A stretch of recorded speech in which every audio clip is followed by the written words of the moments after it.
પ્રકાશભાઈ ડોંગા જે સૌરાષ્ટ્ર ઝોન 4 છે તેઓને હું આમંત્રણ આપું કે તેઓ પોતાની વાત રજૂ કરે. પ્રકાશભાઈ ડોંગા. ત્યારે વિશાળ જનસભા ન્યાય સભાનું આયોજન થયેલું છે ત્યારે મંચસ્થ ગુજરાતની જનતામાં એક નવી ઉર્જા જેને પેદા કરી છે એવા વિસાવદરના ધારાસભ્ય શ્રી ગોપાલભાઈ ઇટાલિયા, એવા જ અમારા જામનગરનું ઘરેણું અમે જેને કહી, જેને અડધી રાતનો હોકારો કહેવાય, એવા હેમંતભાઈ ખવા, આમ આદમી પાર્ટીના અમારા યુવા નેતા બ્રિજરાજભાઈ, અને સૌથી મેન આપણે સૌ આજે જેના માટે અહીંયા ભેગા થયા છીએ, જે વાત કરતા આપને શેર લોહી ચડે, આપણી છાતી ગજગજ ફૂલે, અને એવા જ શ્રી રાજુભાઈ બોરખતરિયા, મહેશભાઈ કોટડિયા, પિયુષભાઈ પરમાર. આને જાણે આપણે જોયું તો આપણને ફરીથી એક વખત ભગતસિંહ, રાજગુરુ અને ની યાદી જે ત્રિપુટીની અપાવે, તો એક વખત જે આપણા માટે જેલમાંથી પાછા આવ્યા છે તો એમના સન્માન માટે બે હાથ ઊંચા કરીને નહીં પણ ઊભા થઈને એકવાર ભારત માતા કી જય બોલશી ત્યારે આપણે, જો કે એને તો સન્માન આપણે ગમે એટલું આપીએ તો ઓછું પડે, પણ હું એવું ઈચ્છું છું કે આ ત્રિપુટી જે આપણા માટે લડાઈ લડી અને બહાર આવ્યા છે એમને સન્માન માટે આપણે ઊભા થઈને એક વખત એમનું ભારત માતા કી જય બોલશી. બોલો ભારત માતા કી. ધન્યવાદ. હવે સૌ પોતપોતાનું સ્થાન ગ્રહણ કરો. વાતની શરૂઆત હળવાશથી કરું, કારણ કે પાછળ આપણા જે વક્તાઓ છે એ બધા બાકાજી કી બોલાવાના છે, એટલે હળવાશથી આપણે શરૂઆત કરીએ. વાત બરાબર સમજજો. એક દ્રષ્ટાંત છે, આ કોઈ હકીકત નથી, પણ હકીકત વાસ્તવિકતા સાથે બહુ મળતી જુળતી વાત છે. એક દાદા પોલીસ સ્ટેશને ગયા અને પોલીસ સ્ટેશને જઈ અને પોલીસને કીધું કે મારા દીકરાએ ખેતરમાં ગાંજો વાવ્યો છે. એટલે પોલીસ તો ઊભા થઈ ગયા કે શું વાત કરો છો, ગાંજો વાવ્યો છે? એ કે હા, છોકરો મારો કે કહિયામાં નથી, તોફાની છે અને વાડીએ ગાંજો વાવ્યો છે. હું એને કઈ થાયકો પણ મારી વાત હારતો નથી કે તમે જરાક જોઈ લ્યો. પોલીસ કે ગાંજો વાવ્યો છે, સારું બહુ કહેવાય, ક્યાં છે તમારું વાડી? પોલીસ બાપા આગળ ને પોલીસ પાછળ. 17-18 વીઘાનું ખેતર હતું, પોલીસે આખું ખેતર છે ને એ ખોરી વળ્યા. બાપાને કે બાપા આમાં કે ક્યાંય ગાંજો દેખાતો તો નથી. બાપા કે આમાં જ વાવ્યો છે એ કે.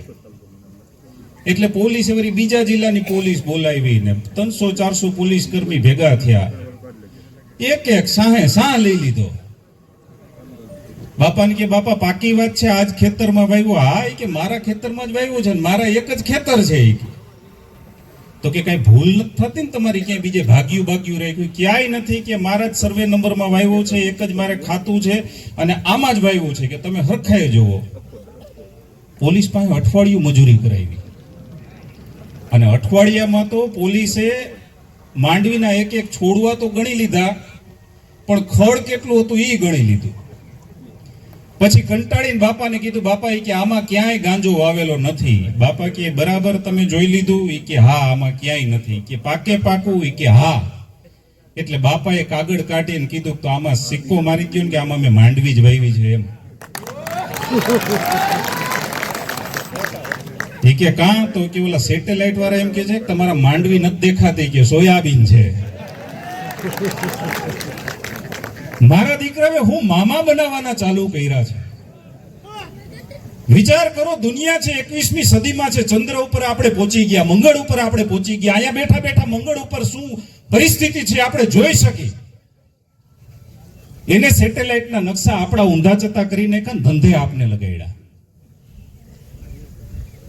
એક 200-400 રૂપિયાની સહાય કરવા હાટુથી મગફળીના આપણે ફોર્મ ભરવા જવાના. એ ફોર્મ ભર્યા પછી એમ કે તમારામાં માંડવી નથી દેખાતી.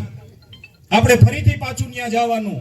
એક દિવસ સર્વરનું હાલતું, એક દિવસ ઇન્ટરનેટનું હાલતું, એક દિવસ ગ્રામ સેવકનું, એક દિવસ કંઈક ત્રીજું હોય. રોજ આપણે આંગળાટૂટ મોસમ હોય, રોજ આપણે ત્યાં લાઈનમાં ઉભા રહી. લાઈનમાં ઉભા રહ્યા પછી એમ કે તમારામાં માંડવી નથી દેખાતી. તમે ત્યાં તમારા સર્વે નંબર પર જાઓ, ત્યાંથી તમે લોકેશન મોકલો. એટલે અમે માંડવી વાવી છે ને અમે ફોર્મ ભર્યું છે, તમને એટલી બધી પેટમાં ચૂક હોય તો તમારા કોઈ તલાટીને મોકલીને જોડાવી લ્યો ને. હાલી હું નીકળ્યા છું. પરિવર્તન મિત્રો એટલા માટે જરૂરી છે.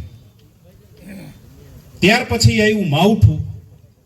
આપને બધાયને ખબર છે કે સૌરાષ્ટ્રમાં માવઠું જે થયું, મગફળી વાવવાનો, મગફળી કાઢવાનો જે પીરિયડ હોય, પીક ટાઈમ હોય, એ 15 કે 20 દિવસનો હોય. આગતરી હોય ને 20 દિવસ વહેલી હોય, પાહતરી હોય ને 15-20 દિવસ મોડી હોય.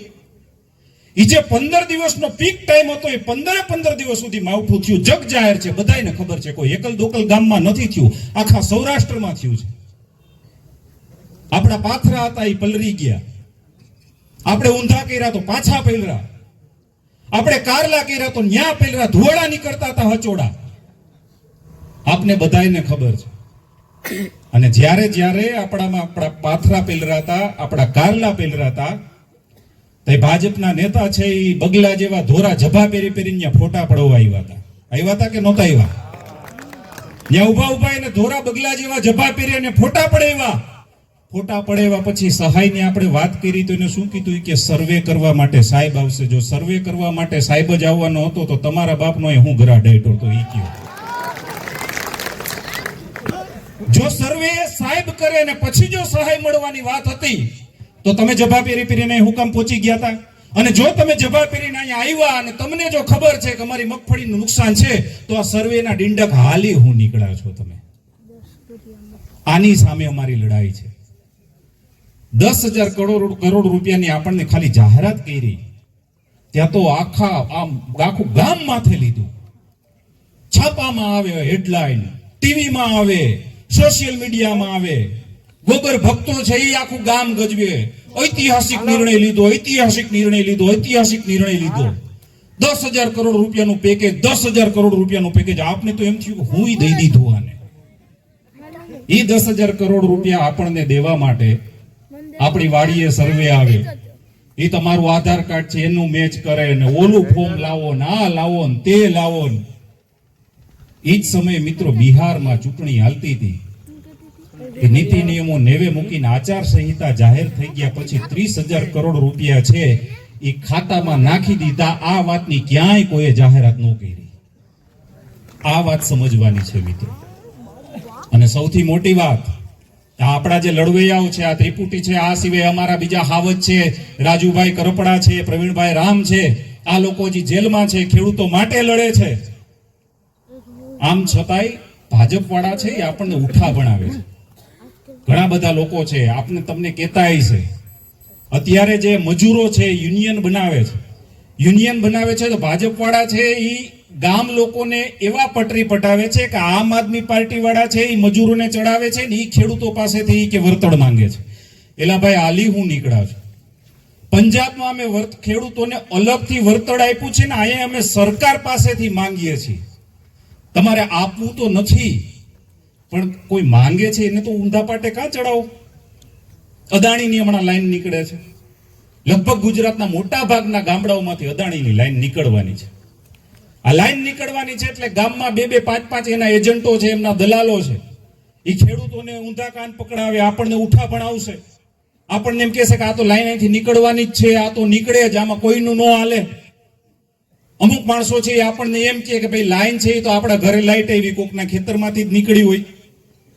આપને એમ કહે છે કે જંત્રીના ભાવ છે એના ડબલ તમને જ્યાં પોલ આવશે એ દેશી જંત્રીના ભાવના 25% તમને એ તમારી માથેથી તાર નીકળશે એને આપશે.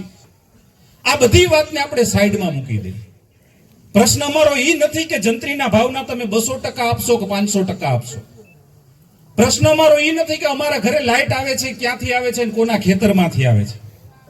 પ્રશ્ન અમારો એ છે કે જો આ 66 કેવીની લાઈન છે એ ખેડૂતના ખેતરમાંથી જાતી હોય અને ન્યા જો એનો રૂટ ન બદલતો હોય તો હજારો વીઘામાં જે કંપનીઓ છે એની માથેથી કોઈ દી તાર હુકામ નથી નીકળતા. આનો જવાબ કોણ આપશે? અને બીજી વાત, આપણને આવીને એમ કહે છે કે તમને જંત્રીના ભાવના 200% અમે આપશી, તો આપણે એમ કહી છીએ કે કંપનીમાં ખાલી એક ભેંસ બંધાય એટલી ખીલાવા એક અછેડીવા તો જગ્યા આપો, તમને જંત્રીના ભાવના 10,000 ગણા પૈસા આપશે જો અમને આપો તો. મિત્રો આ લડાઈ લડવાની છે અને આ લડાઈ તમારી છે. તમારી લડાઈ લડવા માટે 10-15 ગુજરાતમાં યુવાનો છે એને હાથમાં એ આગળ થયા છે, ત્યારે એની પાછળ આવવું એ આપણી સૌની જવાબદારી છે, નૈતિક ફરજ છે. એટલે આ આપણી ફરજ છે, એ ચૂકાય નહીં, એ આપણે જોવાનું છે. અને એમાંય વિસાવદરની ચૂંટણી જીતા પછી દરેક ગુજરાતના લોકોને એક નવી ઉર્જા આવી છે. લોકોને એવી એક આશા છે કે આ જે માયાવી અસુરો છે આને નીચે પછાડી તો શકાય. અને એટલા માટે જ આજે આ ગામમાં આટલા બધા માણસો અહીંયા બેઠા છે. બાકી તો જ્યારે 4-5 વર્ષ પહેલા અમે ચૂંટણી લડતા, અમે ગામમાં જતા ને તો અમારા પાથરણામાં બેહવા કોઈ રાજી નહોતા. હગાવાલાના લગ્ન પ્રસંગમાં જતા ને તો આપણો હગો હાડુભાઈ છે ને આપણને રામ રામ કરતા એને થોડીક શરમ આવતી. એને એમ થતું કે આને ક્યાં રામ રામ કરવા. એની જગ્યાએ આજ સ્થિતિ એવી છે કે લોકો છે એ માન સન્માનથી જોવે છે. અને સૌથી છેલ્લી વાત કે 2022માં ચૂંટણી આવી, આમ આદમી પાર્ટી 182 સીટ ઉપરથી ચૂંટણી લડી, 5 ધારાસભ્યો થયા. પાછી 2027માં ચૂંટણી આવશે, 182 સીટ ઉપરથી આમ આદમી પાર્ટી ટકોરાબદ્ધ ઉમેદવાર ઉતારશે. મજા આવે તો મત દેજો, ન મજા આવે તો મત ન દેતા. આમ આદમી પાર્ટીની લડાઈ છે ક્યારેય ધારાસભ્ય બનવા માટેની લડાઈ છે જ નહીં. પણ જ્યાં સુધી ગામડે ગામડેથી 50 યુવાનો ઉભા થઈને રાક્ષસોને પ્રશ્ન કરતા નહીં થાય ત્યાં સુધી અમારી લડાઈ આમનામ ચાલુ રહેવાની છે. હવે એક વખત મારી સાથે ભારત માતા કી જય એટલું જોરથી બોલો કે આપણા રાજુભાઈ છે, આપણા મહેશભાઈ છે, પિયુષભાઈ છે, એને એક વખત એમ થઈ જાય કે 60 દિવસ અંદર ગયા ને એનો કાંઈ આપણને અફસોસ નથી. બરાબર? એ તમે કેવો પડકારો મારો છો ને એના ઉપરથી એને ખબર પડશે કે દૂધ દોણામાં જાય છે કે હેઠું જાય છે. બોલો ભારત માતા કી.